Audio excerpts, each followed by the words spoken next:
I'm Kenn Bivins, the author of the #1 bestseller, 39 Lessons for Black Boys and Girls.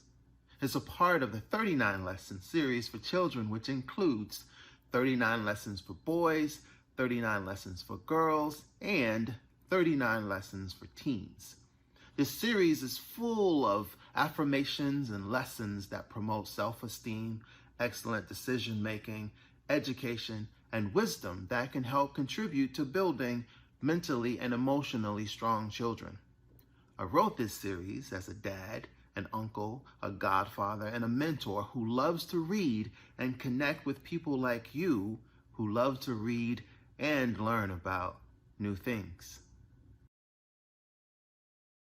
And growing up, I loved reading. It didn't matter if it was school books, magazines, a newspaper, comic books, or even the back of a cereal box. My imagination wandered away into adventures with Spider-Man, the Black Panther, Hulk, Spider-Man, I already said Spider-Man, Superman, Batman, many others. And these were my compadres, my homies, my partners, my peers. They would usher me into places where I would run around with them fighting against crime and injustice all over the world. Adolescence would later demonstrate to me that I wouldn't develop superpowers where I could fly across the skies, read people's minds, or punch through walls. But even now, my imagination still rages and leaves me wondering what it might be like. I have a question for you. If you could have a superpower in the real world, what would it be? To be invisible, read minds, possess super strength? Well, it's good to imagine, right? But what about a reality where you're not having to imagine? What if I told you that you potentially already have a superpower? I want to talk to you about mindset.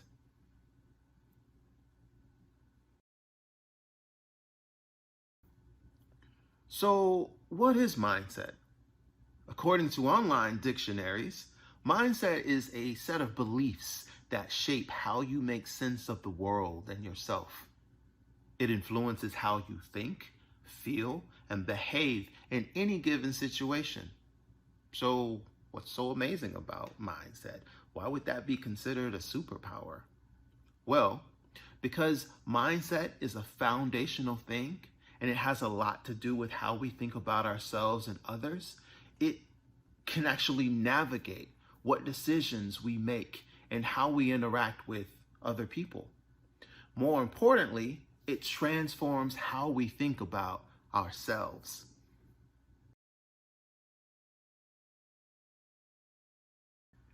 Understanding that we have the ability, the superpower, to think differently about ourselves and those around us can create new opportunities to grow and learn new things about ourselves and those around us. What are some ways that we can do this? Be curious and open-minded in our attitudes. One of the ways I like to challenge myself daily is with the question, what have I done today for the first time? Be open to learn new skills. Don't be just comfortable with what you already do well. Challenge yourself. And in that challenging yourself, no one starts out excellent. Learn from your failures. Failures teach a whole lot more than successes. And focus on the journey while learning.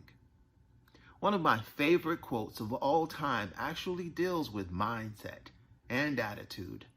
Henry Ford says, whether you think you can or you can't, you're right. That's pretty powerful if you really think about it. It's all about how you see yourself. So yeah, you can't fly, punch through walls, or read people's minds, but you do have power over your own. Mindset is your power, and what makes it super is you.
Now, I want to talk to you about code switching.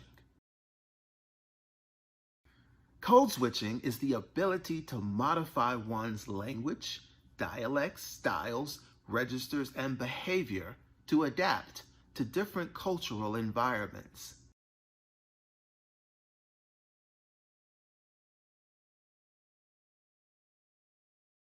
Mastering the art of code switching is a very important skill to have. While we previously talked about mindset being a superpower, code switching is a skill that I'd like you to consider. In 2012, a video went viral of President Barack Obama entering the locker room of the United States men's Olympic basketball team. In the video, we see the president greet the assistant coach and the NBA player, Kevin Durant, completely different. This classic and hilarious example of code switching involves adjusting one's style of speech, appearance, behavior, and expression in ways that will optimize the comfort of others in exchange for fair treatment, quality service, and employment opportunities. Research suggests that code switching often occurs in spaces where negative stereotypes of Black people run counter to what's considered appropriate behavior and norms for a specific environment. We learned at a very early age to code switch, although we don't necessarily call it that, and you don't have to necessarily be a Black person or of minority ethnicity to do it. Everyone does it. It doesn't matter whether you're 6 years old or 16. Consider how you talk to your mom or your dad or an adult and compare it to how you talk to your peers. Maybe you're gifted enough to speak a couple of different languages, and you find that you can easily flow between the languages in conversation. For example, I have friends who fluently speak Spanish and English. While one may be their native tongue, they're able to mingle both languages in how they talk, leaning heavily toward one language or the other, depending on who they may be talking to. Some call this Spanglish. I call it code switching.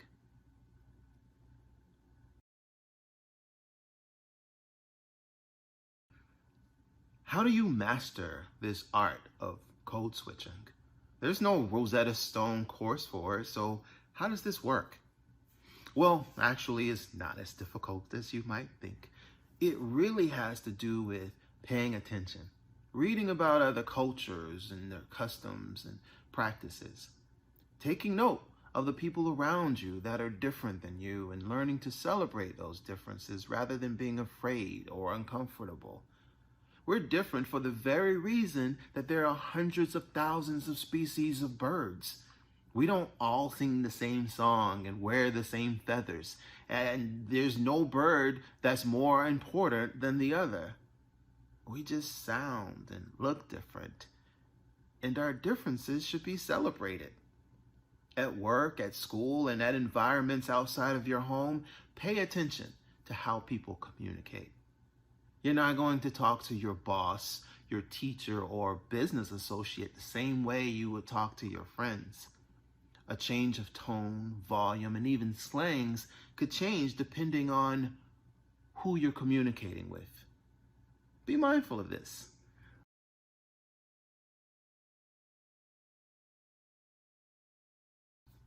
I'm not saying that to code switch that you should be uncomfortable in your own skin. Be who you are at your core, but learn to communicate differently. Going back to the superhero example, a lot of people love to cosplay. That's where you dress up as your favorite superhero or supervillain and parade around and have fake battles or whatnot. The person in the costume is still the person in the costume, though. I'm Kenn.